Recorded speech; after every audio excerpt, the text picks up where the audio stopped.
ধরুন আপনি নতুন একটি বাড়ি কিনেছেন। সেই বাড়িটা বেশ সাজানো গোছানো। আপনি সেই বাড়িতে আপনার পরিবারটিকে নিয়ে গেলেন। আর তারপর আপনি বুঝতে পারলেন সেই বাড়িতে আপনি আর আপনার পরিবার ছাড়াও আরও কেউ রয়েছে। এমন কেউ যাকে চোখে দেখা যায় না, কিন্তু তার উপস্থিতি অনুভব করা যায়। কারণ সে বিভিন্ন কাজের মাধ্যমে তার উপস্থিতি জানান দেয় মাঝে মাঝে। কি ভাবছেন? এমন ঘটনা তো আপনি প্রায়ই দেখেছেন বিভিন্ন সিনেমাতে। কিন্তু এবার যদি বলি এটা শুধুমাত্র একটা সিনেমার গল্প নয়, এটা সম্পূর্ণ একটা সত্যিকারের ঘটনা, তাহলে আসলে 1900-এর দশকে এড ওয়ারেন আর লরেন ওয়ারেন নামে একটা দম্পতি ছিল, যারা ছিল প্যারানর্মাল ইনভেস্টিগেটর। অর্থাৎ কোথাও কোনো ভৌতিক ঘটনা ঘটলে তারা সেখানকার সত্যতা যাচাই করত।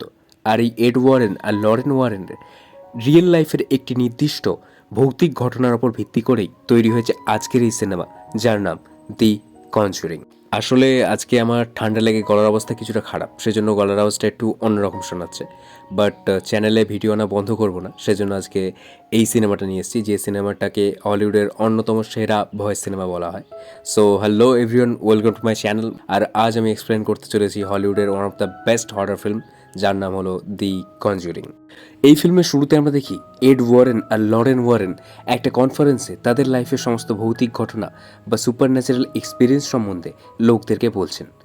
এর পরের সিনে আমরা দেখি প্যারেন ফ্যামিলি, অর্থাৎ রজার প্যারেন আর ক্যারোলিন প্যারেন তাদের পরিবারের সাথে একটি নতুন বাড়িতে এসেছে।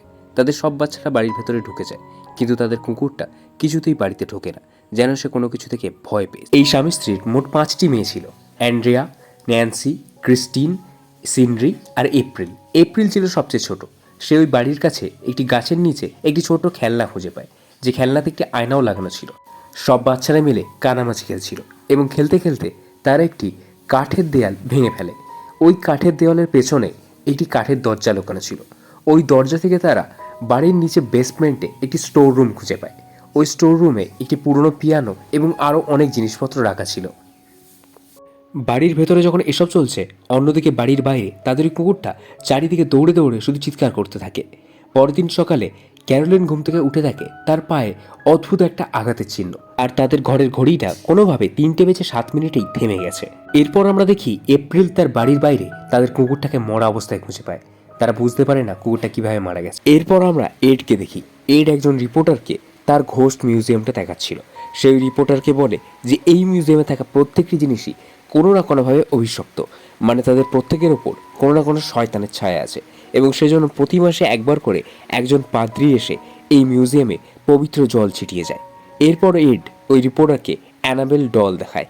সে বলে এই পুতুলটার মধ্যে একটা অত্যন্ত শক্তিশালী শয়তান রয়েছে। অন্যদিকে আমাদের আবার ওই ফার্ম হাউসটা দেখানো হয়। সেখানে ঘড়িতে 3:07 বাজে, আর 3:07 বাজার সাথে সাথে আবার অলৌকিক জিনিসপত্র শুরু হয়। ক্রিস্টিন তার ঘরে ঘুমোচ্ছিল, হঠাৎ কেউ তার পা ধরে টান দেয়। সে ঘুম থেকে উঠে দেখে কেউ সেখানে নেই, শুধু একটা বাজে গন্ধ রয়েছে। অন্যদিকে অ্যান্ড্রিয়ার ঘরে সিডনি ঘুমে হাঁটতে হাঁটতে চলে আসে। সেই ঘরে থাকা আলমারির দেওয়ালে অদ্ভুতভাবে মাথা ঢুকতে থাকে। এরপর পরের দিন সকালে আমরা দেখি ক্যারোলিনের শরীরে আরও একটা আঘাতের চিহ্ন হয়ে গেছে। এরপর রজার যখন কাজে যাওয়ার জন্য ওই বাড়ি থেকে বের হয়, সে দেখে তাদের বাড়ির কাছেই একটা পায়রা তরপাতে তরপাতে মরে যায়। রজার বুঝতে পারে না যে সব কি হচ্ছে, কিন্তু এই সব কিছু দেখে আমরা বুঝতে পারি যে ওই বাড়িতে নিশ্চয়ই অশুভ কিছু রয়েছে। এরপর আমরা দেখি এপ্রিল আর ক্যারোলিন ওই বাড়িতে রয়েছে। এপ্রিল কারোর সাথে কথা বলছিল। ক্যারোলিন দরজাটা খুলে দেখে সেখানে কেউ নেই। এপ্রিল ক্যারোলিনকে তার সাথে কানামাছি খেলতে বলে।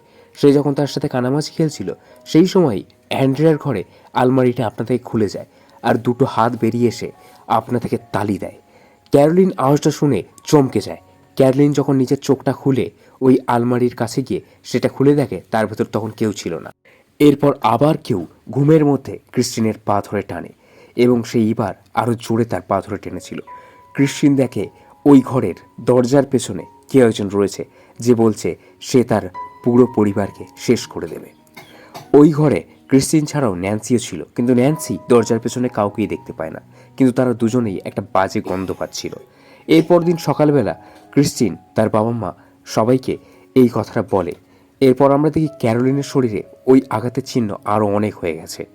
এরপর আমরা দেখি ক্যারোলিন হঠাৎ বাচ্চাদের খেলার আওয়াজ শুনতে পায়, কিন্তু সে যখন বাইরে যায় দেখে সব বাচ্চারা ঘুমিয়ে পড়েছে। তাহলে আওয়াজ কে করছিল?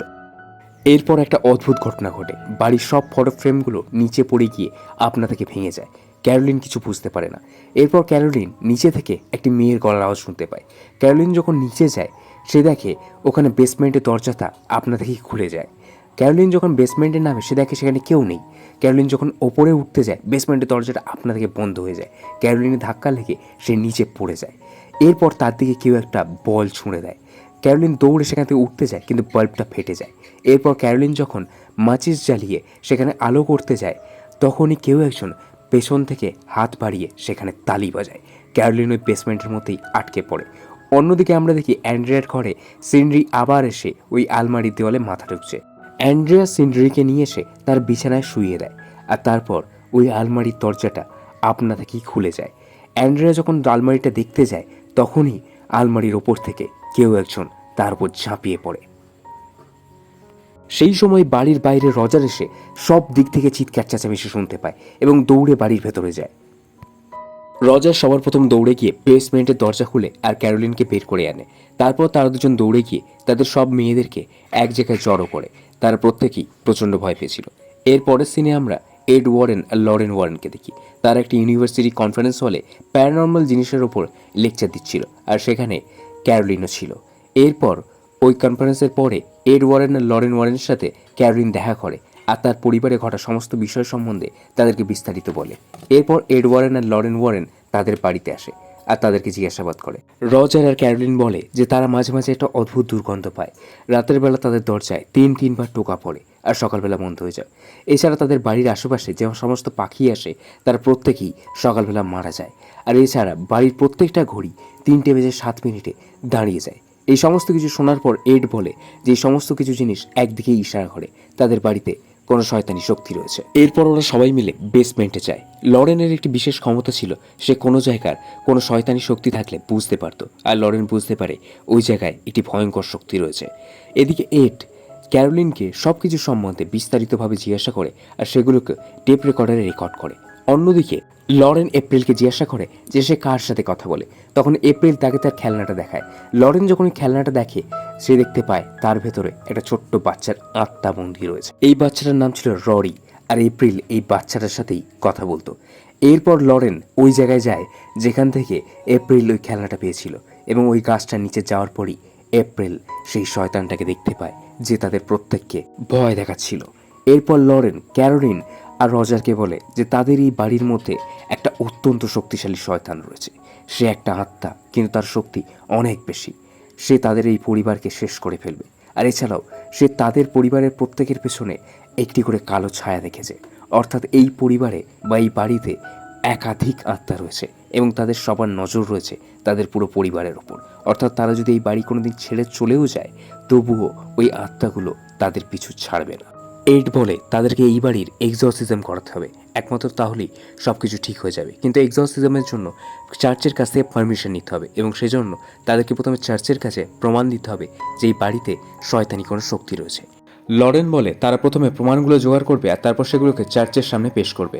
এরপর আমরা দেখি সন্ধ্যাবেলা এড ওই রেকর্ডারটা চালু করে যার মধ্যে রজার আর ক্যারোলিনের ভয়েস রেকর্ড করা ছিল। কিন্তু এই রেকর্ডারে শুধু এডের ভয়েসই শোনা যায়, ক্যারোলিন বা রজারের একটা কথাও তাদের রেকর্ড হয়নি।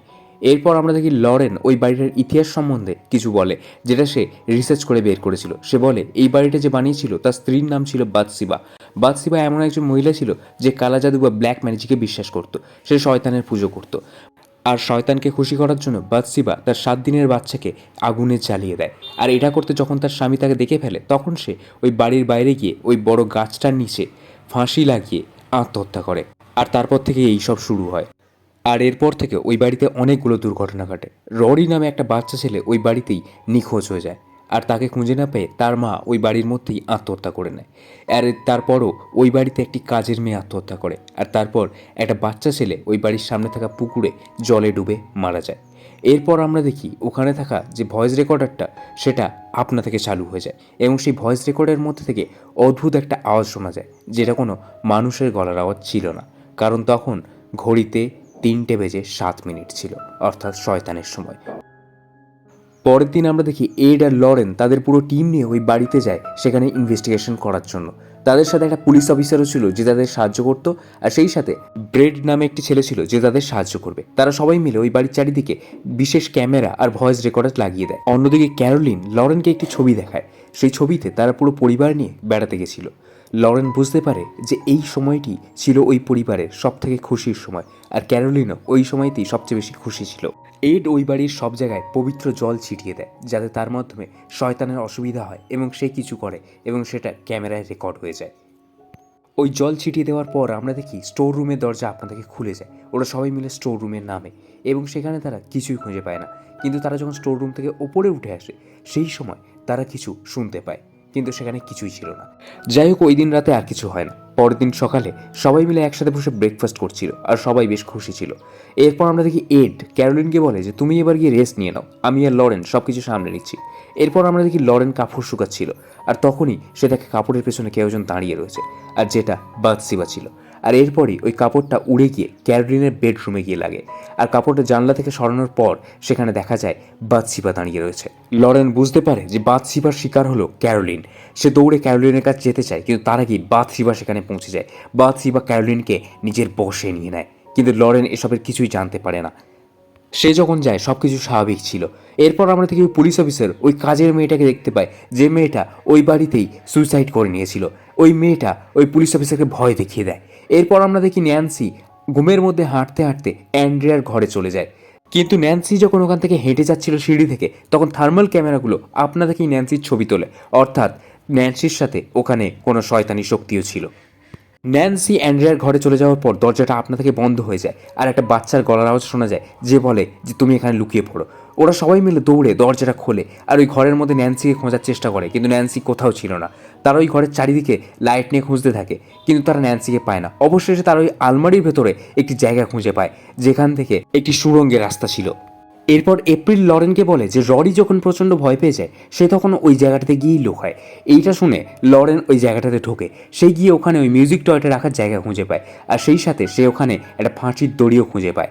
এরপর লরেন ওই জায়গাটায় কাঠ ভেঙে নিচে পড়ে যায়, এবং ওখানে নিচে পড়ে যাওয়ার পর লরেন তার সাথে থাকা ওই মিউজিক টয় বা ওই খেলনাটার আয়নায় দেখে, আর সেখানে ও ররির মায়ের আত্মাকে দেখতে পায়। ররির মা কাঁদছিল, তার দু চোখ থেকে জল পড়ছিল। সে বলে বাথসিবা তাকে দিয়ে জোর করে এটা করিয়েছে।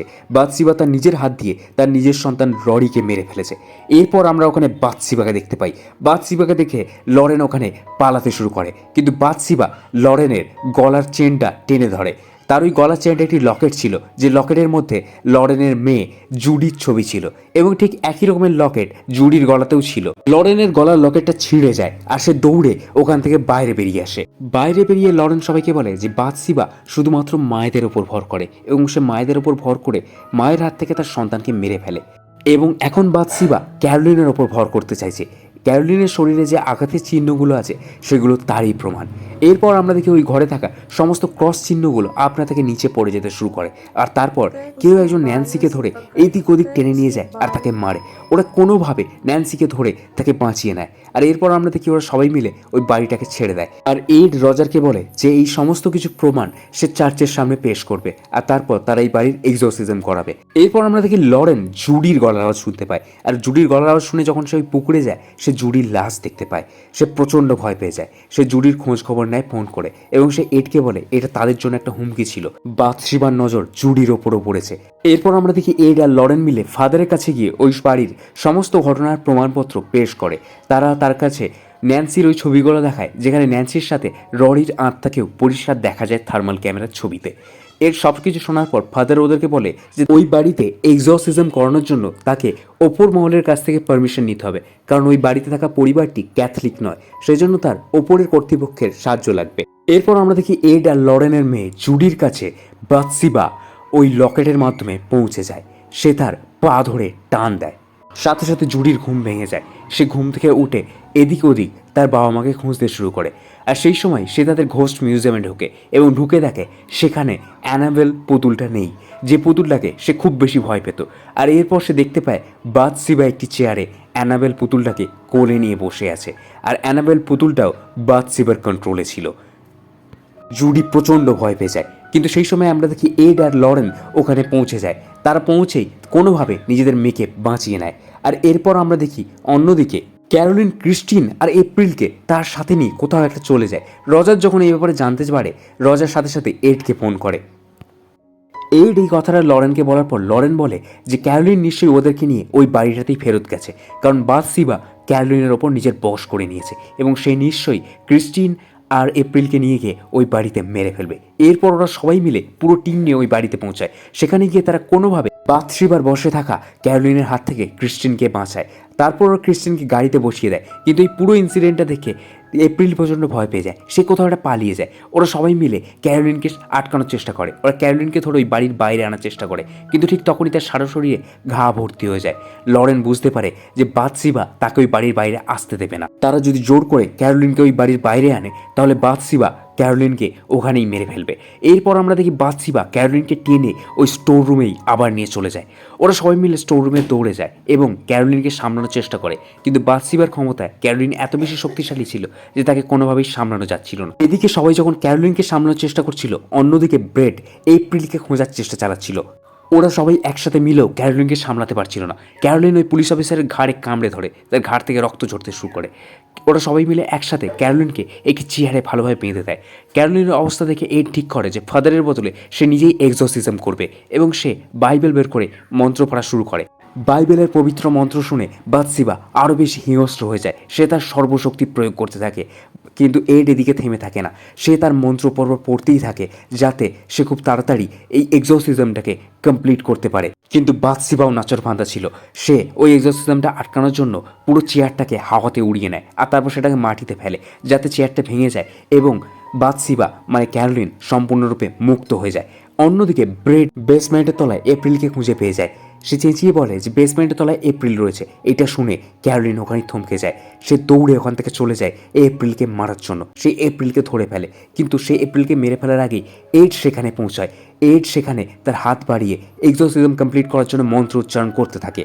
বাথশিবা তার আসল রূপে চলে আসে। এড এক্সোসিজম কমপ্লিট করে ঈশ্বরের নামে বাথশিবাকে ওখান থেকে চলে যেতে বলে, কিন্তু বাথশিবা এত বেশি শক্তিশালী ছিল যে সে ওখান থেকে যায় না। তখন লরেন ওপর থেকে তার মাথাটা চেপে ধরে আর বাথশিবার কন্ট্রোলে থাকা ক্যারোলিনকে তার পরিবারের কথা মনে করায়, তার সন্তানদের কথা মনে করায়, তাদের ভালোবাসার কথা মনে করায়, যাতে ভালোবাসার শক্তিতে ক্যারোলিন শক্তিশালী হয়ে ওঠে এবং সেই শক্তিতে সে বাথশিবার ওপর কন্ট্রোল নিতে পারে আর বাথশিবাকে তাড়িয়ে দিতে পারে। আর এতে কাজ হয়, ক্যারোলিন শেষ পর্যন্ত জিতে যায় আর বাথশিবাকে ওখান থেকে চলে যেতে হয়। আর এইভাবে প্যারেন ফ্যামিলি বাথশিবার হাত থেকে বেঁচে যায়। শেষে এপ্রিল এসে তার লকেটটা লরেনকে ফেরত দেয়, যেটা ওই বেসমেন্টেই রয়ে গেছিল। এরপর আমরা দেখি এড ওই মিউজিক টয়টা তার ঘোস্ট মিউজিয়ামে রেখে দেয়, আর এখানেই এই ফিল্মটা এন্ড হয়ে যায়।